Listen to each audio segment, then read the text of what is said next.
Non mais sérieux, je crois que c'est un de mes shonen ouais, préférés.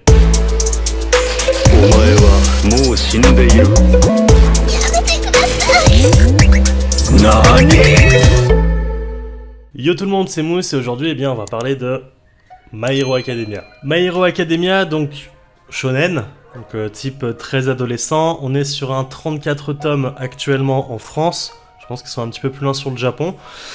C'est, je trouve, une très belle révélation. Mais d'abord, synopsis. My Hero Academia, du coup, donc 98% de la population mondiale est dotée de super pouvoirs. Ça va être, par exemple, d'un pouvoir de lévitation d'un objet, à un mec qui va pouvoir cracher du feu, à un mec qui va pouvoir se rendre invisible, enfin voilà, il y a tout type de pouvoir. Sauf que, eh bien, il y a une toute petite portion de la population qui n'a pas de pouvoir, et ça tombe sur notre héros, Midoriya. Midoriya, son rêve, eh bien, ça va être de devenir un héros parce que c'est une profession reconnue. Il est très bon à l'école, mais ben, pas de pouvoir, donc franchement, clairement, mec, t'as aucune chance. Son idole, ça va être All Might, le numéro 1 du coup des super-héros au Japon. Ils vont se croiser et de fil en aiguille, eh bien, il va y avoir une très belle amitié en fait qui va se créer entre les deux personnages. Les deux personnages vont alors sympathiser, il va y avoir une petite phase d'entraînement et incroyable, Midoriya du coup va avoir des pouvoirs et pouvoir intégrer du coup le lycée UA. Donc c'est un lycée en fait qui est spécialisé dans la formation de super-héros. Ce que j'adore dans My Hero Academia en fait c'est la multitude de personnages. Il y en a vraiment beaucoup et je trouve que tous les personnages sont très bien développés. Quand je parle du développement, c'est-à-dire que là on a déjà un personnage à développer, son pouvoir à développer et son histoire à développer. Je trouve qu'en fait c'est quelque chose qui marche très bien et qui est très bien fait. Bien évidemment il y a des personnages secondaires, on explique un petit peu moins, mais ils sont pas totalement mis sur la touche par rapport à d'autres franchises. Pour ceux qui suivent l'anime, donc on est à la saison 6 au Japon. La fin de la saison 6 représente à peu près le 31e tome, sachant qu'on est du coup sur un 34 tomes actuellement en France. Mais la question c'est: pourquoi est-ce que ce manga j'accroche autant? Eh bien on part en fait sur un scénario très basique du personnage qui va s'entraîner pour devenir de plus en plus fort, donc vraiment shonen typique.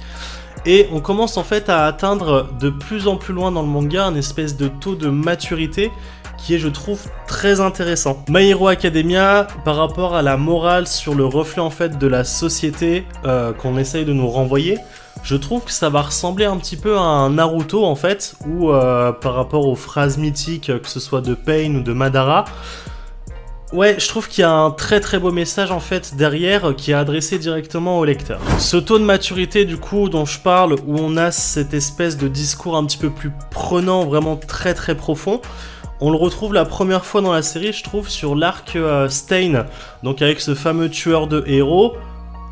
Ouais, il y a quelque chose qui se dégage de ce personnage, notamment par rapport au fait quand il dit les héros, c'est un résumé bref, mais les héros qui travaillent pour de l'argent, bah au final c'est pas vraiment des héros.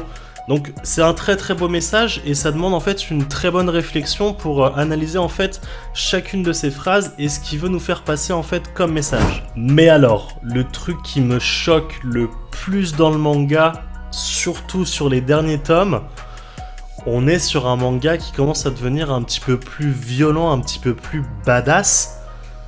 Je suis très surpris. C'est un plaisir pour les yeux. C'est ouais, une espèce d'évolution en fait dans l'histoire qui est mais très prenante et dont tu ne t'y attends pas du tout. Tous les événements qui se déroulent dans le manga, il y a un réel impact en fait sur l'histoire et on arrive vraiment à se mettre un petit peu dans cette atmosphère très pesante qui entoure en fait nos personnages. En tout cas pour ceux qui sont à jour, je sais pas vous mais moi j'ai hâte de découvrir la suite, j'ai hâte de voir un petit peu ce que l'auteur va nous proposer dans sa série. En tout cas, si t'es encore en train de visionner cette vidéo et que tu t'es pas encore trop lancé dans la lecture manga, My Hero Academia, donc des éditions Kiyun, sache que c'est un des moins chers en manga neuf sur le marché. Sur les grandes enseignes où t'as pas trop de réduction, tu vas le toucher à peu près à un 6,60 €. Sur des enseignes comme type la Fnac ou l'espace culturel Leclerc avec les moins 5% qui mettent directement sur le prix, on le touche à peu près à 6,20 €. Donc si tu veux te faire ta petite collection en neuf, et ben c'est vraiment un très très bon deal. En tout cas, j'espère que la vidéo vous a plu. On se dit à très bientôt pour une prochaine vidéo. Ciao! Bon, maintenant, il faut que je range mon merdier.